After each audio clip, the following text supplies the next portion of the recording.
This is Tower Hill. Yeah.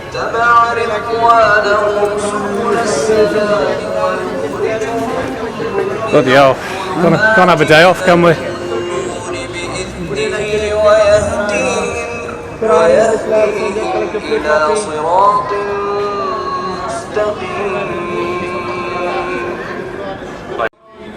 They have certainly disbelieved, saying that who could prevent Allah at all if he had intended to destroy Christ, son of Mary, or his mother, or everyone on the earth.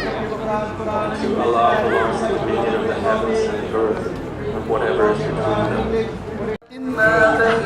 So You're a photographer. No, yeah. It's just to show that there's hospitality and all that. Offered a cup of tea. Yeah. In so many, not everything, but so many aspects of this country is no better than Islamic way of life in Saudi. Do you see? No. Being just. Yeah.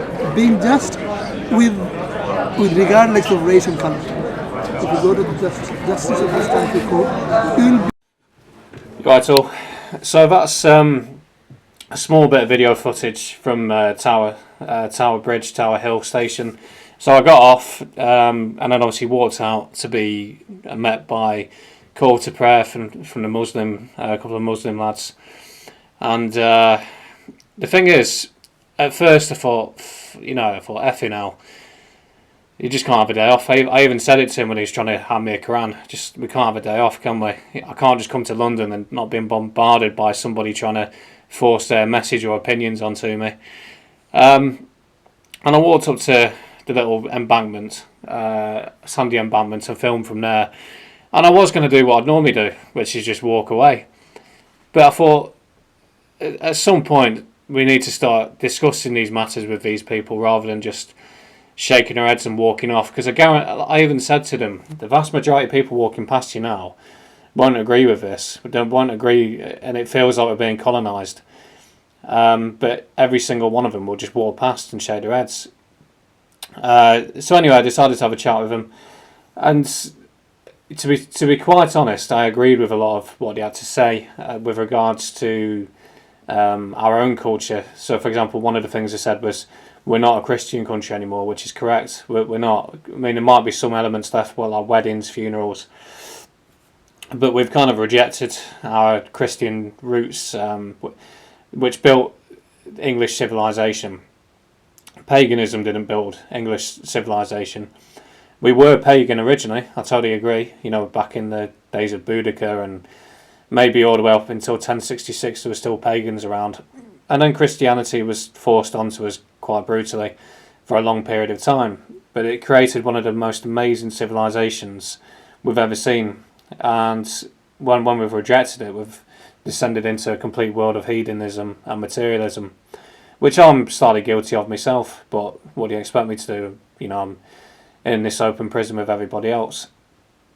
But yeah, so the main point I'll probably get to in this video is if you don't agree with what the call to prayer that's going on, sit and have a chat with them. The first thing I said was, I sat down, I think I shook their hands, I sat down, I said, look lads, I've got to be honest with you, I'm quite concerned. It feels like you're starting to take over now.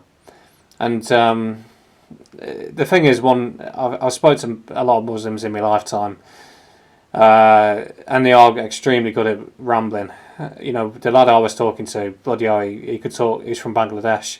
He could talk for Bangladesh. He's a nice bloke.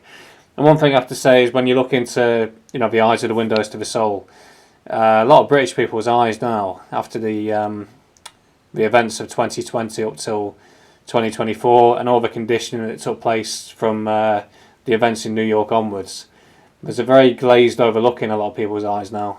Like NPC, not quite with it anymore. Vacant is probably the best way to describe it. But with them, you can tell you're still definitely talking to a human and not someone who's been broken down into a robot. And yeah, so I haven't got anything bad to say. And I also thought it was quite generous. Like the Christians hand out free Bibles, which I've taken. I took one off someone at Romford. I've still got it. From time to time I have a look at it. they gave me a Quran, so I took it. You know, I'll read that from time to time. But by no means does that mean I'm getting converted, or I'm just very open-minded and intrigued by other people's beliefs. It's kind of a respect to other cultures. And I mean, there's an interesting scene which would have made quite a good photograph. I was offered a free pint later on in London, and I was sat reading the Quran with a pint, so clearly I'm not getting converted. But yeah, I've got nothing bad to say about them, the lads I was talking to. But that being said, that's out in public. You don't know what gets said behind closed doors. And let's be honest, one of the things he said to me actually was he wants what's best, and in his worldview, an Islamic world is best. So obviously that incorporates all of Europe. And when I was sat watching the people coming out of Tower Hill, the British people, there was men coming out dressed as women, and I was like, I actually said to them, I've probably got more in common with you, or I can meet you halfway and agree with most things you say more than a lot of British people now. And a perfect example of that was when I went down to, is it Tower Pier? I think it's where the Uber boats take off from, near Tower London, obviously. And what a bunch of degenerates, honestly. All British, you know, men dressed up as women. There was some gay event that was going on. I think there was gay pride flags everywhere. And British people have lost their minds, really, haven't they? Some people, anyway. But something else he said that made me chuckle was we were talking about demographics, and he wouldn't mention which one it was. So I did for him, but he basically said that he'd been robbed several times by a certain demographic, and I said, "What do you mean, Africans?" And he agreed, yeah, it was Africans. I said, you know, stereotypes are earned. You know, we're pattern-seeking mammals, humans are, after all. So therefore, if we start noticing a pattern, that's where a stereotype originates from. Does that mean all Africans are thieves? Of course it doesn't. I've met some brilliant Africans in my time, but mainly the ones who are in Africa. When I've worked in Africa, some of the best people I've ever met have been over there. You know, we're all human after all. But yeah, so I think all I can say is really, if with the Muslims, if you ever meet them on the street and they're doing calls to prayer or handing out Qurans, have a chat with them. You know, they're only human. There's no point just shaking your head and walking off if you don't agree with it. One thing I say is why I didn't film the conversation was private. You know, I don't really. You could say something that could get misconstrued, or and it just wouldn't work well. I'm not out to catch people out off guard or be like an undercover journalist. So I've sort of done this in a third party conversation. And before I forget, the cup of tea scene, I filmed that just to show, like when I served in Afghan a long time ago, they offered me a cup of tea, they offered me something to eat. It wasn't vegetarian though, so I turned it down. But, you know, like when I was in Afghan, I remember sitting in a field with these people who, you know, were going to go and live in a mud hut, you know, in a compound afterwards. And I had nothing at all, and they were offering me as much tea as I wanted. And these little sugary sweets that they had as well.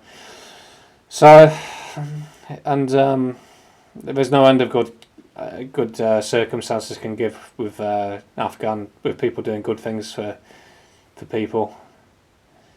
So yeah, I think that's it really. I'm not really entirely sure what this video is going to achieve, but I just thought it'd be quite interesting, as opposed to just filming like so many people do. There's so many YouTube channels now who go around filming Muslims and filming Africans and say, oh, we're culturally enriched. Well, have a word, say something instead of filming it and then putting it online. Actually say something, and you know, it's the only way we've got a chance of really getting around this.